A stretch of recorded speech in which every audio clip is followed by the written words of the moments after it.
Assalamu alaikum or Khushamdeed. This is Haider Ali Shishmail. Today I'm going to be leading you through a GRE verbal workshop on behalf of the United States Educational Foundation in Pakistan. So a little bit about myself. I hope some of you know me. I really like to be in the middle of education, psychology, counseling, and technology. I have the honor of having gone on the Fulbright scholarship, and I went to Harvard where I studied human development and psychology. A lot of people asked me what score I got that got me there, and this was on the older scale of the GRE, and I got a 1550 out of 1600 with a 790 in verbal and a 760 in quantitative. I've been involved in the education sector, especially standardized testing, for the last 17 years and have a lot of other interests. So do reach out to me afterwards. But for now, let's get on with the workshop. If you're a beginner to the GRE, what I would suggest is first, if you realize that preparing for the GRE and preparing for graduate school is really an overwhelming experience. So try to just take it in small steps. And perhaps the first thing you could do is go to ets.org and just register yourself an account with them and first learn the basics of the test.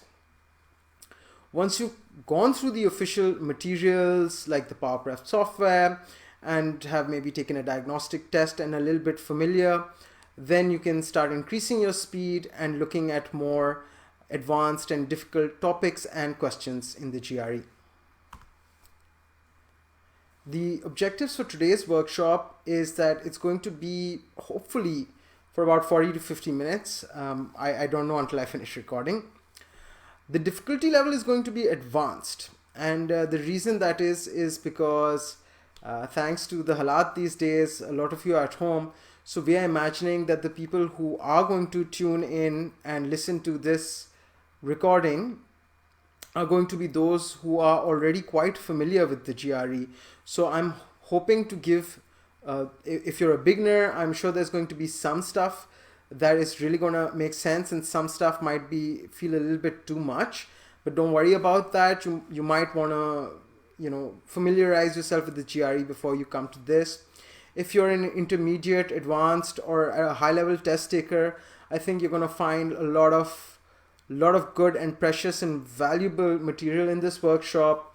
I've really cut out all the riffraff, because normally when we go for a workshop, we tend to have 2-3 hours live in person, and then if you're sleeping, I can be like, hey, how are you doing?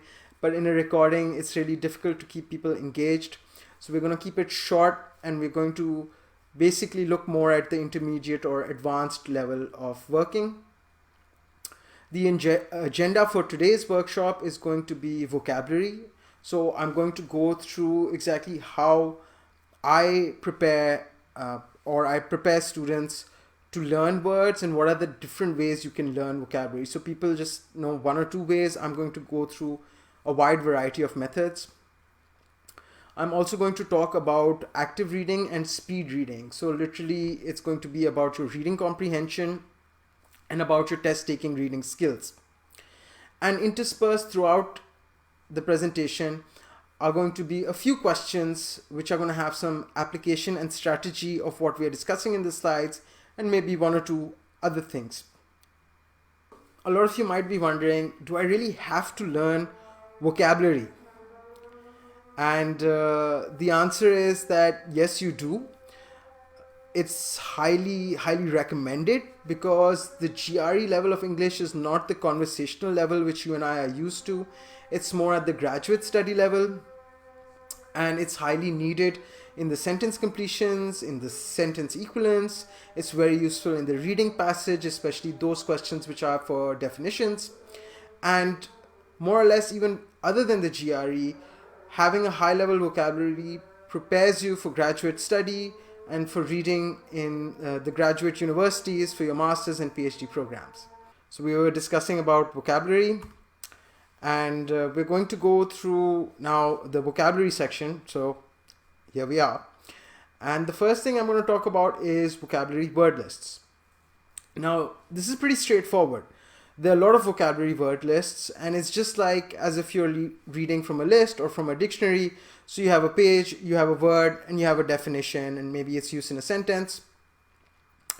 You can search for these word lists in Google. They're available on the Play Store or on iOS. There are different apps. There are PDF files. There are words that go on called a hit parade. So just type in GRE word list, and you'll find one of varying quantity from 400 to 800 to 1500 to 3000 and more. Honestly, I think 1500 is pretty good. It's kind of like the middle option for me.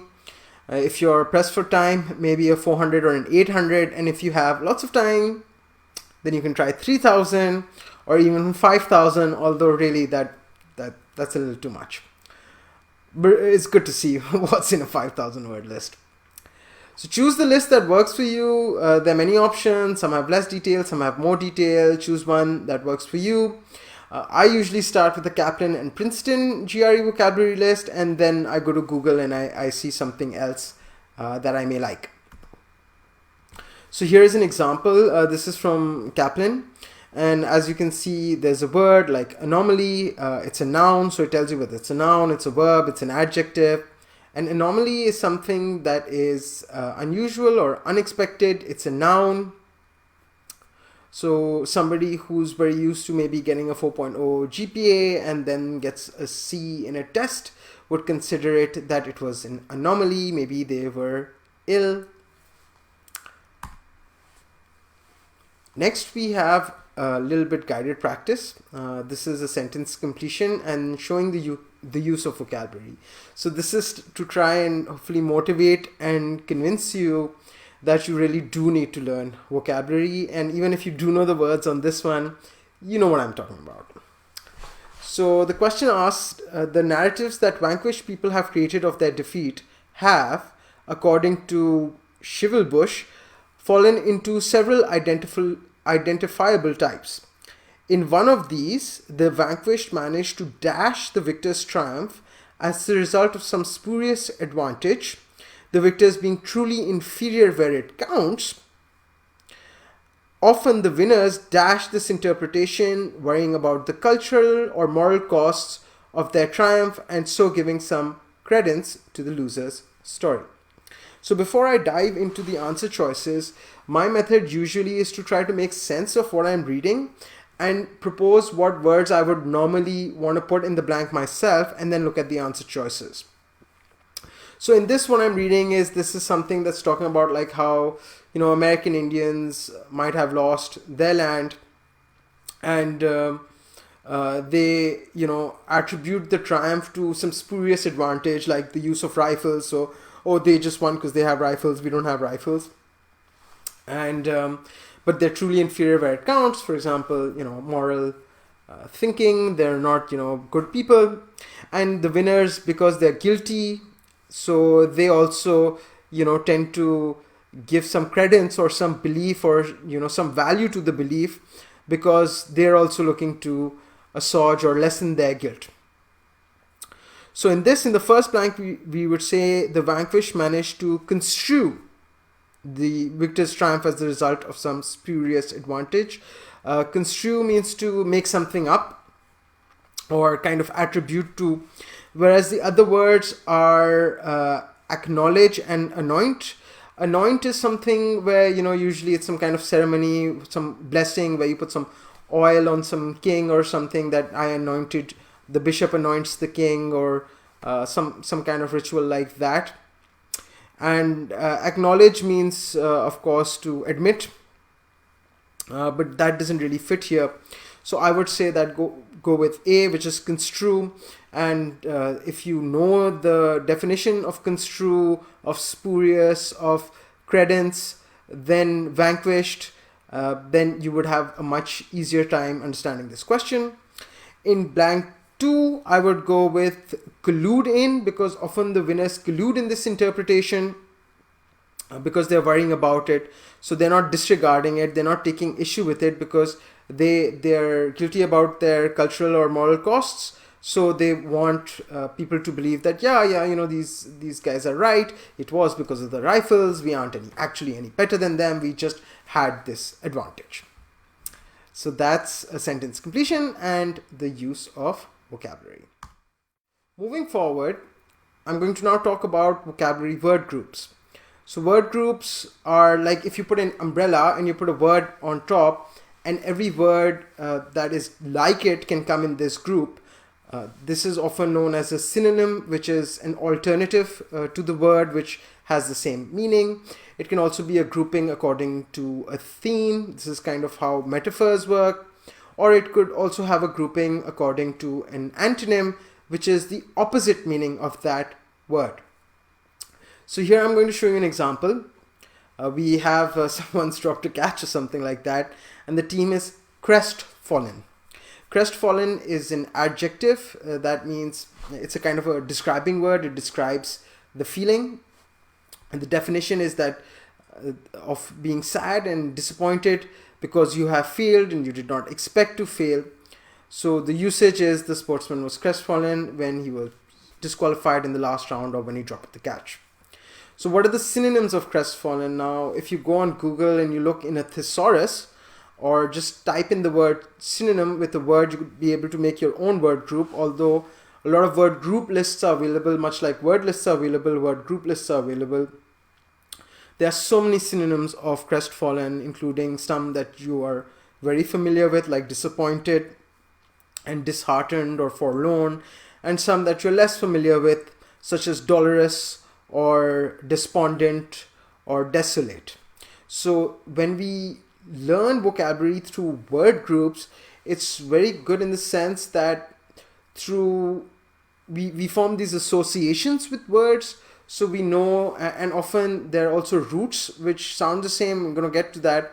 But when we learn our vocabulary in targeted ways, where we're doing word lists, then we're doing word groups, and then we're doing word roots, so then the whole thing kind of integrates and comes together, and it starts forming those associations and those connections in the brain, which makes it easier for you to learn words. The most straightforward one is word lists, but another one to definitely not skip over, but at least try to give it some time, is to learn through word groups. Here you can see their antonyms as well, such as joyful, blissful, and you know, you can separate the word. So crest means like kind of like the, you know, top, and then fallen. So you were expecting something great, but then you fell down. So this is another way to learn vocabulary. Now I'm going to do a guided practice with you. And this is going to be another question which kind of shows the importance of vocabulary. But I'm also going to show you a strategy which is a normal process of elimination strategy, which many of you are familiar with, except I'm going to make it a little bit more refined and show you that advanced version of process of elimination, which is through word matching or pair-based elimination. Now, word matching or pair-based elimination works like this. Let's look at the question. The linguistic science confirms what experienced users of ASL, American Sign Language, have always implicitly known. ASL is a grammatically dashed language as capable of expressing a full range of syntactic relations as any natural spoken language. So what are we looking for? We're looking for something which says that sign language is as good as spoken language. So we're looking for words like as rich or as complex or as varied. So if you look at the answer choices, first of all, we want to choose two answers that both match, in the sense in a sentence sequence, you must choose two and both of them have a similar meaning in the sentence. So if I use one word or the other word, the general meaning of the sentence remains the same. As mentioned earlier, we're looking for something that says rich, complex, or varied, which is a positive word, and we have complete and unlimited, which is A and F, which both seem to work, both are positive. So it's a grammatically complete language or a grammatically unlimited language. So that A and F is really the answer choice that I'm looking for, and it is the correct answer choice. But let's look at how we could eliminate some of the others to confirm that A and F is indeed the answer. If we look at C, redundant, That's not the answer we are looking for, because spoken language is not redundant. It has a point. Something that is redundant has no point. It's unnecessary. And redundant is quite a negative word. So we can eliminate that right there. If you look at E, unique. Now unique is a positive word. And we could say sign language is a unique language and spoken language is unique as well. But in order for us to choose this as an answer choice, it should definitely have had a matching word to unique, which would make the sentence seem the same. And there's no such word. The only other positive terms are complete and unlimited, and they both have less in common with unique than they have with each other. So for that reason, since there's no matching pair with the word unique, you can safely eliminate that as well. D is word spare. Is a grammatically spare language. If you want to use that in terms of thinking like spare, like sparse, then maybe you would match it with economical, but again, it's not sparse, it's spare. Although you could argue that spare also means limited and economical also means limited. So the two words economical and spare might be a little bit matched, but again, they're negative words. They don't have the positive association that we are looking for, that sign language is as good as spoken language. So we can eliminate B and D as well. And that again leaves us with A and F. So I hope you saw that in all of these questions, while there is a lot of thinking, just having a high level vocabulary and knowing what words are really can help us. So on the very basic level, everyone should be doing word lists, at a little bit more advanced word groups, and now talking about really the expert or high level, which is word roots. So a word root is a part of a word. So normally when you think of conjunction words like lighthouse, lighthouse comes from the two words light and house. Word roots are a little bit like that, but they might not be a complete word. They're just a little part of a word. So they're a root of a word. And many words may contain multiple roots. So for example, if you think of the word circumnavigate, which means to navigate around the globe, its origin is Latin. It's a descriptor. It's a verb. It's an action word because it means moving about, and it comes from the word circum, which means around, and you can think of that as circumstances or circumference, and navigare, which means navigation. And as you know, there's all types of navigation, from compass to ships to planes. So here's an example of a word root learning. The word root itself is ante, A-N-T-E, and this is a Latin root which means before or preceding. Now this is very confusing because a lot of us think of A-N-T-I, which has a different meaning, and that one might be Greek. But this one is Latin, A-N-T-E. So often there is a difference between the Greek and Latin, and we'll talk about that in a moment. And do you see how many words there are? So there's like 20 words, and each of them have this root of ante in them, and some of them is quite archaic, which means old or kind of complex language, but knowing at least one of the roots gives me an idea that the other part of the word it means before that. So for example, if you look at ante-room, and I always kind of get this one, ante-room and anterior, I always find it very difficult, but it means the room before a room. So an ante-room is a waiting room before a main room. Often when you enter, there's a little bit of waiting area, and it's a smaller area before you go to the main room. Same goes for antechamber, which is kind of like a small room before a big room. Anterior also comes before, so this is anterior, and behind is the posterior. So knowing these roots is really helpful. Unlike the normal word lists, where definitely you want to be in the 800 to 1500 word range, with word roots, even if you learn 50 to 100 roots, that's really a lot of roots, because each root is going to have, like you just saw, 20 words, 30 words, or maybe even more words than that. And another kind of note about word roots is that word roots are usually derived from Greek and Latin. So modern English is historically coming from Greek, Latin, or Middle English, which has some Germanic or French or other European languages, but mainly it's Greek and Latin. And this Greek and Latin is to English what Arabic, Persian and Hindi is to Urdu. So if you know a little bit about Urdu, you know that a lot of Urdu uses words from these three sort of languages and combine those and you get Urdu. So that's how the modern English developed as well. If you search Google, you can find word root lists. You can look for Greek word root lists, Latin word root lists, GRE word root lists. There's just so much information out there. And also pretty much any testing material that you buy, which is verbal oriented, will have a word root list at the end. So just look for it. Don't ignore it. Look at that section. It's not as easy to use as a simple word list, but maybe once you've gone through the simple word list once or twice, go through the word groups, go through the word roots, because if you're looking to test between 155 to 170 in verbal, this is the kind of stuff that you're going to need to do. So last note on vocabulary is there's this method or this kind of acronym that I coined myself, which is called the clubs method. And the clubs method means 1, create your own word lists, 2, learn a few words in one sitting. So you should be noting down those words which you find really difficult, creating your own word lists. So because some words you'll know very well, some words you won't know so much. So create your own word list, open up a document on your phone, start adding words that are difficult for you. 2, learn a few words in one sitting. So don't sit in one time and try to learn 100 words. I think trying to learn anywhere between 10 to 20, 25 words in one sitting is more than enough. And then you want to review those 2-3 times in a day and then learn new words the next day. So don't sit in one day, you learn 200 words. That's not how it's going to work. Your memory will really get saturated very quickly and it won't crystallize. You'll forget it very easily. The third point is use the words you learn.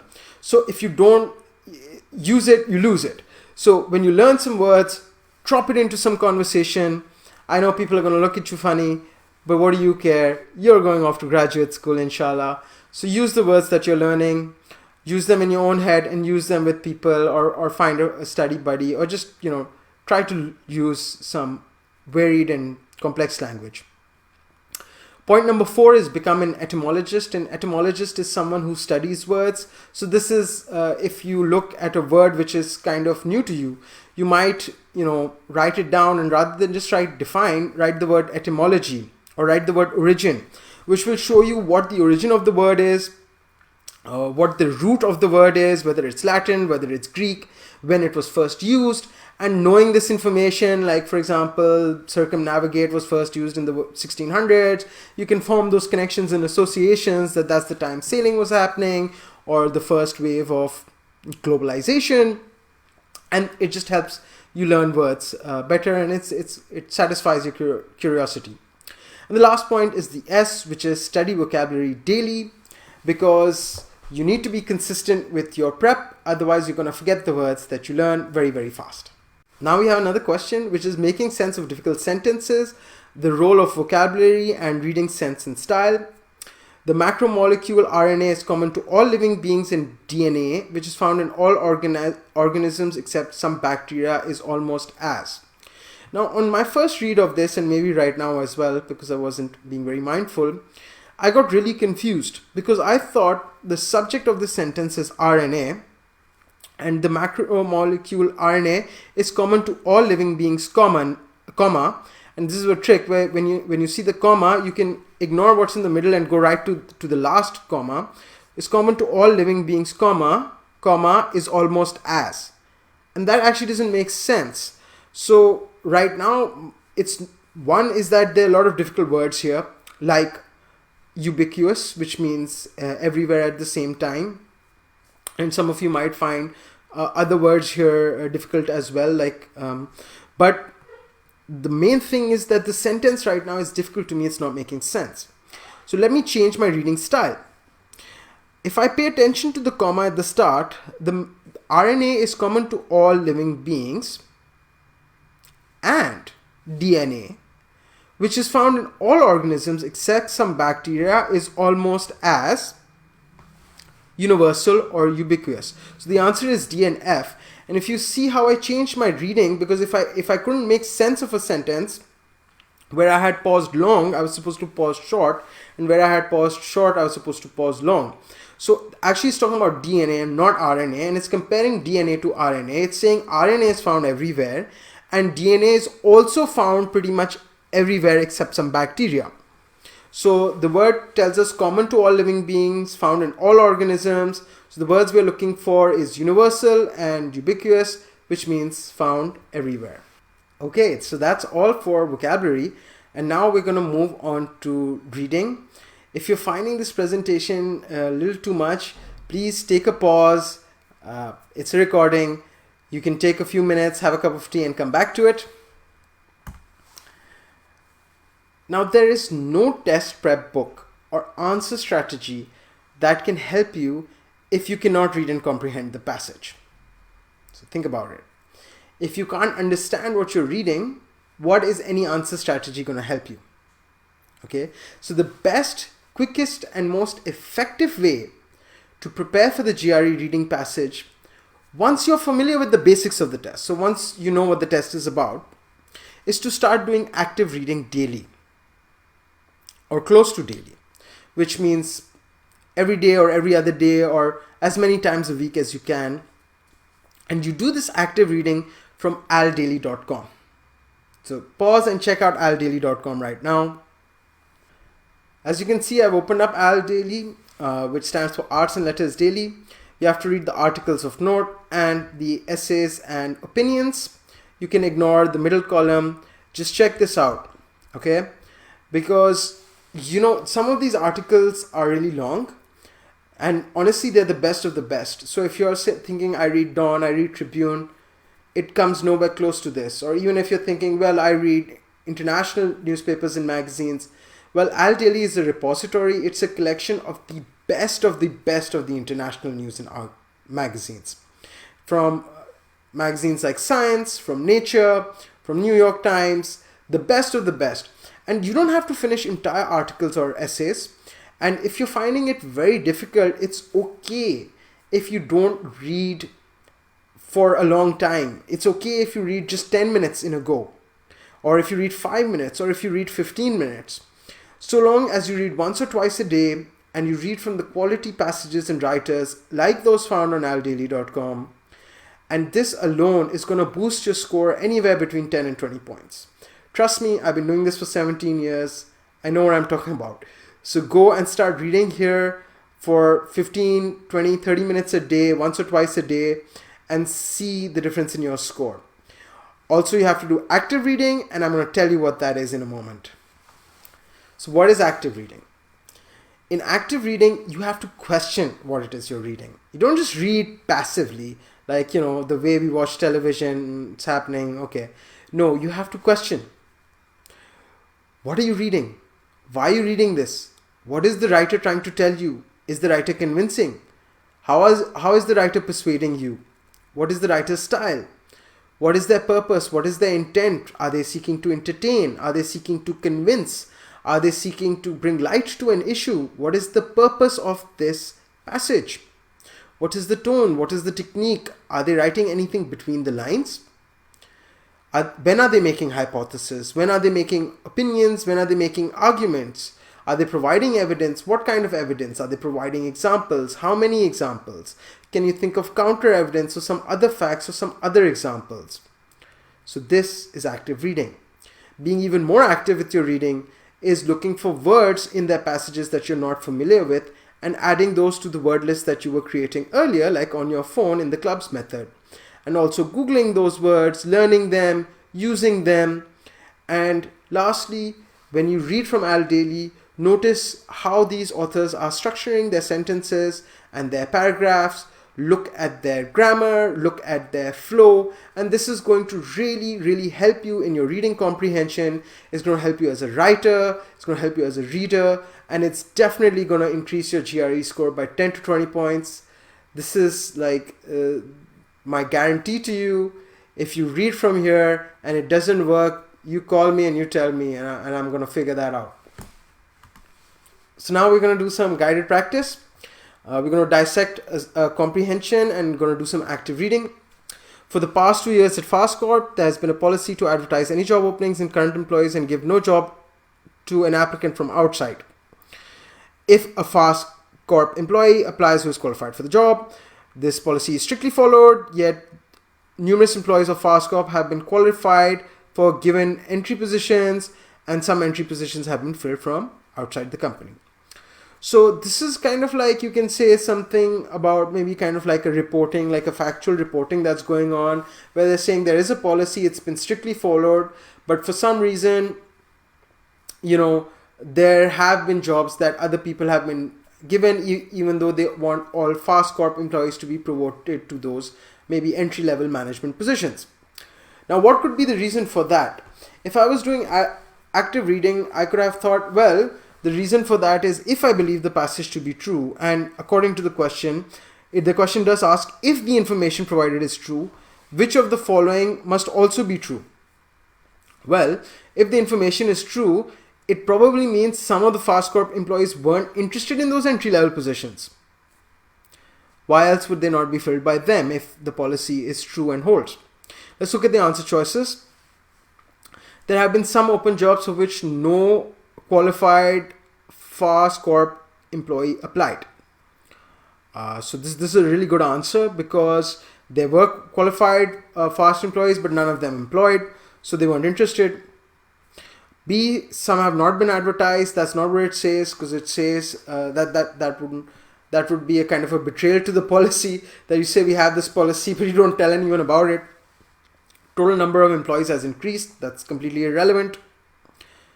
Well, again, it could be that, you know, everyone already got the promotion, but then again, the A is the better answer choice, which is that nobody employed. The number of employees increasing or decreasing is a kind of a secondary consideration.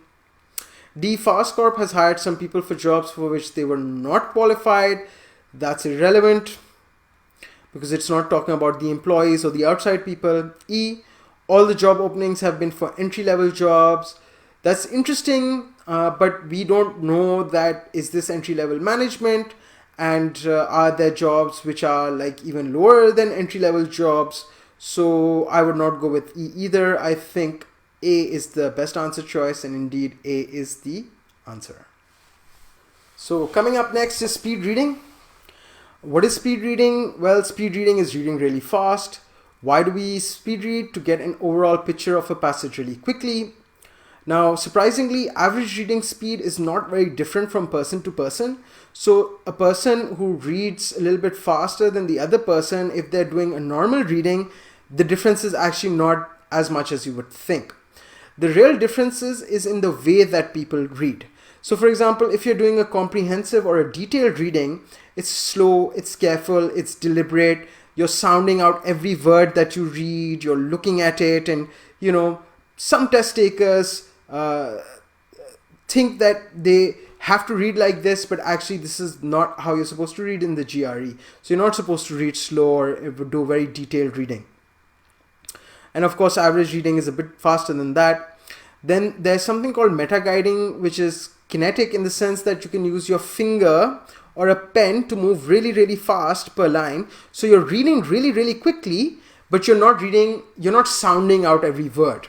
For example, in meta-guiding, I would say, you don't sound every word faster than average skimming and scanning visual strategy, the fastest.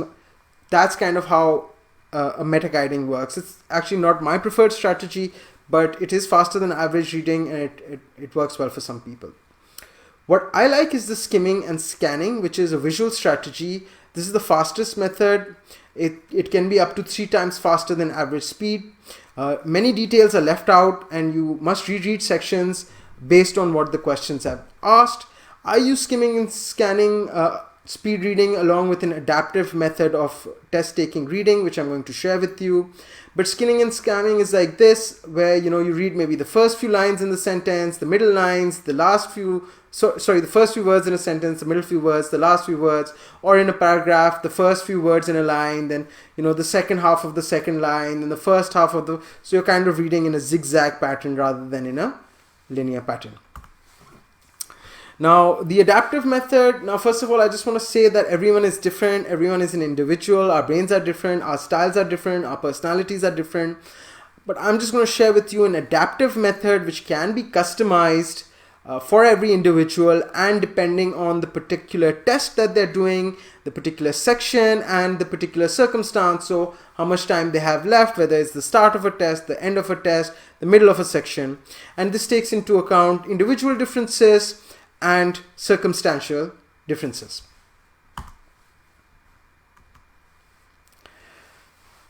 So this is a step-by-step use of the adaptive method. Number one, skim or speed read the passage. So you're just, it's more than a view, but you're just skimming, you're just seeing what the passage is really about.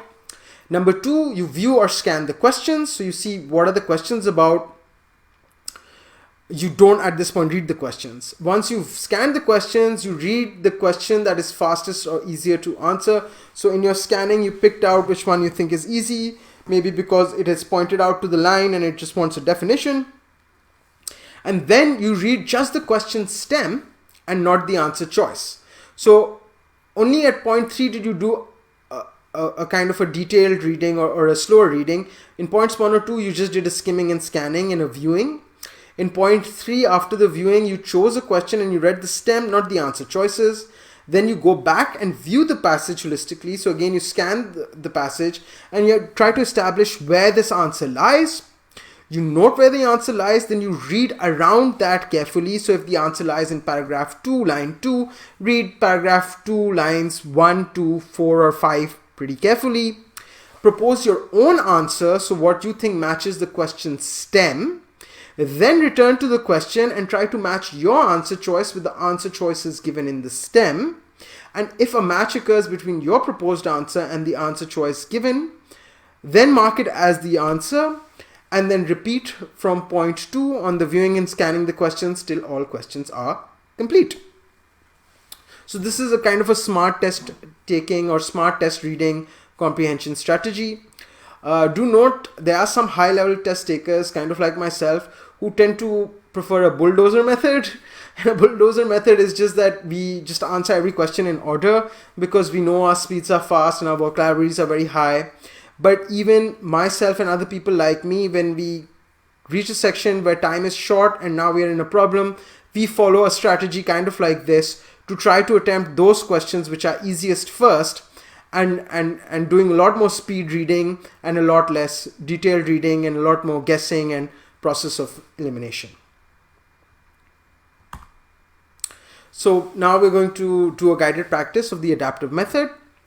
A tall tree, transport 100 gallons of water, movement propelled from above or below, the pull favored by scientists, first proposed 1800s, relies on properties not commonly associated, tensile strength, clean break, water evaporating treetops, tugs water molecules all the way to the root, tree does not push or pull, lifting comes from sun. So this is kind of like how you do skimming, scanning, speed reading. Back to smart test taking. I have 3 questions here. If I read them, I view them very quickly. Select and indicate the best answer from 5 answer choices. Consider each of the 3 choices separately, all that apply. Select and indicate the best answer from among the 5 answer choices. Okay, so I'm going to ignore the bottom left question for now because it wants me to consider all the answer choices and select all that apply, and I know that's going to take some time. I'm going to look at the top one and at the bottom right one. The top left one, the passage is primarily concerned, so what's the purpose of the passage? And the bottom right one is the passage provides information on each of the following except. So the quickest one for me to do would be the top left one because it's told me what is the passage primarily concerned with. It was primarily concerned with figuring out how water comes from the roots to the top of a tree. So the passage is primarily concerned with refuting a hypothesis, discussing the importance of a phenomena, presenting a possible explanation of a phenomena. So C is the one, it's presenting possible explanations. It's not refuting anything, it's not telling you why it's important, it's not contrasting two schools of thought, it's not discussing origins of theory. So you see how fast that was for me to skim, scan, pick the correct question, and the fastest time possible, get 1 point extra added to my score. If I was short on time, I would have 1 answer point right now. Now I have a little bit of time left, so I'll do the bottom right question. The passage provides information on each of the following except when the pull theory originated 1800s, the amount of water tall tree can transport, that was in the first line, I think it was hundreds of gallons. The significance of water tensile strength in the pull theory, Yes, it did say something that there is a water tensile strength in the pool and that it was important, so it was significant. The role of the sun, yes, it talked about that. The mechanism underlying water tensile strength, I don't believe that it talked about that. So I'm going to pick E, which is the mechanism underlying water tensile strength. It didn't talk about that. It talked about the importance of it, but not how that really works. So now with the adaptive method, we've answered 2 questions and we seem to maybe have enough time. So we look at the third question. Consider each of the 3 choices separately and select all that apply. Which of the following statements is supported by the passage? The pull theory is not universally accepted by scientists. I believe that's correct. The pull theory depends on one of water's physical properties, the tensile strength. That's also correct. The pull theory originated earlier than did the push theory. No, that's wrong. So I'm going to go with A and B. Now, many of you might be thinking that, hey, with this method, I might have not done this question first. I would have done that question first, which is why the method is adaptive. So you can adapt it to the way that works best for you. I've just, given you a sort of a blueprint on how you can do smart test taking. It's a little detailed, but I'm sure that once you put it into practice, it'll become kind of like a second nature to you, and you will know how to and when to use what kind of reading strategy and answering strategy. So that's all for today's workshop. If you stayed till the end, fantastic. I just want to say in a conclusion that I want you all to remain optimistic. Some of you might be thinking, oh, what's the point to study now? God knows if I'll get to go or what's going to happen. And I just think that's a really, really negative thing to do, which is not study. I think the positive thing to do is to study, and you have plenty of time to study for GRE and other online courses and subjects. So I hope that you're increasing your learning and your skill sets during this time. Please stay tuned to all USCFP official social media channels for constant updates on the situations regarding testing and advising and the different ways that they are going to support you in the future for your academic study and the changing circumstances. And if you have any inquiries for me, then feel free to reach me on my emails given below. Thank you so much. Have a great day.